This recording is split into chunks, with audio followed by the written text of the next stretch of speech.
So hey guys welcome back to my new vlog. আর হ্যাঁ, video শুরুতেই তোমাদের আগে বলে রাখি আজকের ভিডিওটা কিন্তু একটু বড় হতে চলেছে, বাট ভিডিওটা স্কিপ না করে পুরোটা দেখার জন্য আমার একটা রিকোয়েস্ট থাকলো তোমাদের কাছে, কজ ভিডিওতে আছে অনেক সাসপেন্স। तो चलिए शुरू करते हैं। সেদিন আমরা চলে গিয়েছিলাম তারাপীঠ ভ্রমণের উদ্দেশ্যে, আর তোমরা তো ভিডিও শুরুতে দেখলে কে কোথা থেকে আসছে, কাকে নিয়ে বাড়ি থেকে বেরোলাম। আশা করি সেই কথাটা আর আমাকে মুখে বলে দিতে লাগবে না। তো মোরাল অফ দ্য স্টোরি হলো ইসাপুর থেকে কিন্তু আমরা একসাথে ট্রেনে উঠিনি, আমাদের গ্রুপটা কিন্তু একটু আলাদা আলাদা ট্রেনে উঠেছিল। এরপর ট্রেনের ভেতর দিয়ে হাঁটতে হাঁটতে গিয়ে দেখা হয়ে গেল ফাইনালি আমাদের গ্রুপের সাথে। হ্যাঁ, এদিকে তো জয়ন্তদা, অনির্বাণদা এরা সব বসেছিল, আর ঠিক অপোজিটেই বসেছিল আমাদের বুম্বাদা আর আমাদের উত্তমদা। আর যা বলো তাই বলো, রাস্তা ছিল কিন্তু অনেক লম্বা, তাই ট্রেনের মধ্যে খেলাধুলা না করলে একটু টাইম পাস হবে কি করে। আর ওদিকে তো সব বড়রা বসে তাস খেলছিল, আর আমি এদিকে আমার ফোনটা নিয়ে বাইরের সিনারিটাকে একটু ক্যামেরা বন্দি করে নিচ্ছিলাম। আর সত্যি কথা বলতে প্রথমবার ট্রেনে উঠে মজা পেয়েছিলাম কালনায় যাওয়ার সময়, বাট এত বছর পর আজকে ট্রেনে উঠে আমি ভালো ফিল করছিলাম তারাপীঠ যাওয়ার সময়, কারণ ট্রেনের বাইরের আবহাওয়াটা এত সুন্দর লাগছিল যে বলার মতন না। আর মোটামুটি অনেকক্ষণ ট্রেন চলার পর সিগন্যাল না পাওয়ার কারণে দাঁড়িয়ে পড়লো মাঝখানে ট্রেন। আর যতক্ষণ ট্রেন দাঁড়িয়েছিল বাইরে বেরিয়ে যদিও বা আমি একটু পায়তারা মারছিলাম, কিন্তু হর্নের আওয়াজ পেতে আবার দৌড়ে গিয়ে উঠলাম ট্রেনে। আর ট্রেনটা এতটাই লেট ছিল তাই 7-8 ঘন্টা জার্নি করে ফাইনালি পৌঁছলাম আমাদের গন্তব্য স্টেশনে। এরপর ট্রেন থেকে নেমে সবাই মিলে উঠে বললাম আগে এলিভেটরে, আর ওভারব্রিজ ক্রস করে নিচে আসতে আবার দেখলাম এই ট্রেনটা। ভেবেছিলাম হয়তো এই ট্রেনটা করে আবার যেতে লাগবে, কিন্তু দুর্ভাগ্যবশত আমাদের ট্রেকারে করেই যেতে হলো।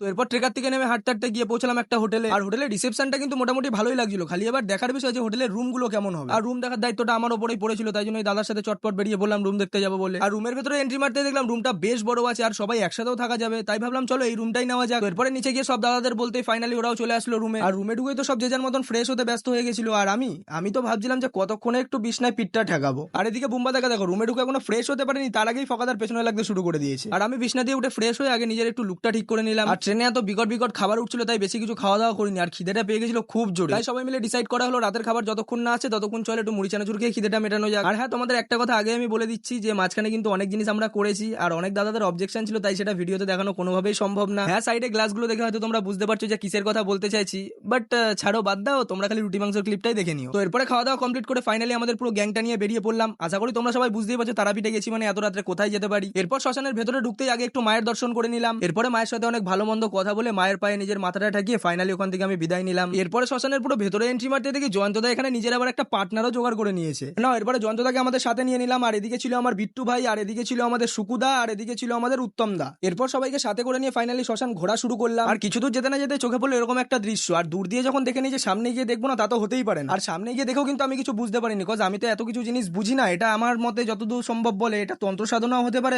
বা কোনো ঠাকুরের পুজোও হতে পারে, কিন্তু এরকম ছক কেটে যে জিনিসটা করছিল সেটা কোনো খারাপ জিনিস না কোনো ভালো জিনিস, যদি কেউ জেনে থাকো আমাকে কমেন্টে অবশ্যই জানিও।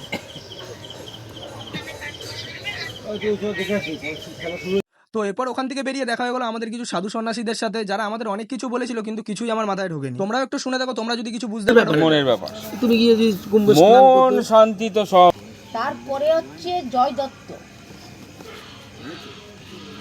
আর তোমরা যদি এই ক্লিপটার পুরো পার্ট চাও তাহলে আমাকে অবশ্যই কমেন্ট করো, আমি পুরো পার্টটাই আপলোড করবো। তো এরপর ওখান থেকে বেরোনোর পর দেখা হয়ে গেল আমার এক ভাই আর আমার এক দাদার সাথে, আর হ্যাঁ এরাও কিন্তু আমার ভিডিও দেখে। তো এরপরে সবার সাথে দেখা সাক্ষাৎ কমপ্লিট করে আবার চলে আসলাম হোটেলে, আর কিছুক্ষণ হাসি ঠাট্টা ইয়ার্কি মজা করার পরই কিন্তু ঘুমিয়ে পড়েছিলাম। তো সকাল সকাল এক চনমনে মুড নিয়ে ঘুম থেকে উঠে পড়লাম, এরপর স্নান করে রেডি হয়ে সুকুদাকে নিয়ে বেরিয়ে পড়েছিলাম পুজো দিতে যাবো বলে। আর মন্দিরের এরিয়ার সামনে যেতে দেখছি এত ভিড়, তা মন্দিরের ভেতরে কত ভিড় হবে সেটাই আমি খালি ভাবছিলাম। ঠিক তাই, যেরকম ভেবেছিলাম সেরকমই মন্দিরের ভেতরে এত ভিড় দেখে সত্যি কথা বলতে আমার তো মাথা ঘুরছিল। তো এরপরে ভিড়ের মধ্যে মার গুতো খেতে খেতে গিয়ে ফাইনালি দেখা করলাম আমাদের পুরো গ্রুপের সাথে। আর এত লাইনের মধ্যে পুজো দিতে দিতে অবস্থা হয়ে যেত খারাপ, তাই জন্য সুকুদা একটু থানায় ফোন করছিল যে যদি আমাদের আগে কিছু ব্যবস্থা করে পুজো দেওয়ানো যায়, বাট কোনো লাভ হলো না, কারণ এখনকার নিয়মটা হয়ে গেছিল পুরোই চেঞ্জ, তাই জন্য এই লাইনের মধ্যে দাঁড়িয়েই আমাদের পুজো দিতে হবে আজকে। তো লাইনের মধ্যে যখন দাঁড়িয়ে পুজো দিতেই হবে তখন আর দেরি কেন, চটপট ডালাটা নিয়ে লেগে পড়লাম লাইনে। তাও এখানে একটা সিস্টেম হলো যে মাথার উপরে ফ্যান চলছিল যাতে গরমে আমাদের বেশি কষ্ট না হয়। আর কিছুদূর লাইটে এগানোর পরে দেখি এখানে ঠাকুরের জন্য আবার ভোগ তৈরি হচ্ছে, আর সত্যি কথা বলতে ভোগের এখানে এত সুন্দর গন্ধ বেরাচ্ছে যে নিজেকে আটকে রেখেছিলাম খুব কষ্টে, কিন্তু ভগবানের কাছে প্রমিস করেছিলাম না খেয়ে পুজো দেবো, তো না খেয়েই পুজো দিয়েছি। তো এরপরে একদম লাইনের সামনাসামনি চলে এসেছিলাম, এরপরে আমাদের ফোনটাও জমা দিয়ে দিতে হতো কারণ ভেতরে ফোন অ্যালাউ নেই, তাই এখনকার মতন এটাই ছিল শেষ ভিডিও। তো এরপরে পুজো দেওয়া কমপ্লিট করে আমি আর বিট্টু ভাই বেরিয়ে পড়েছিলাম আমার হোটেলের দিকে যাবো বলে।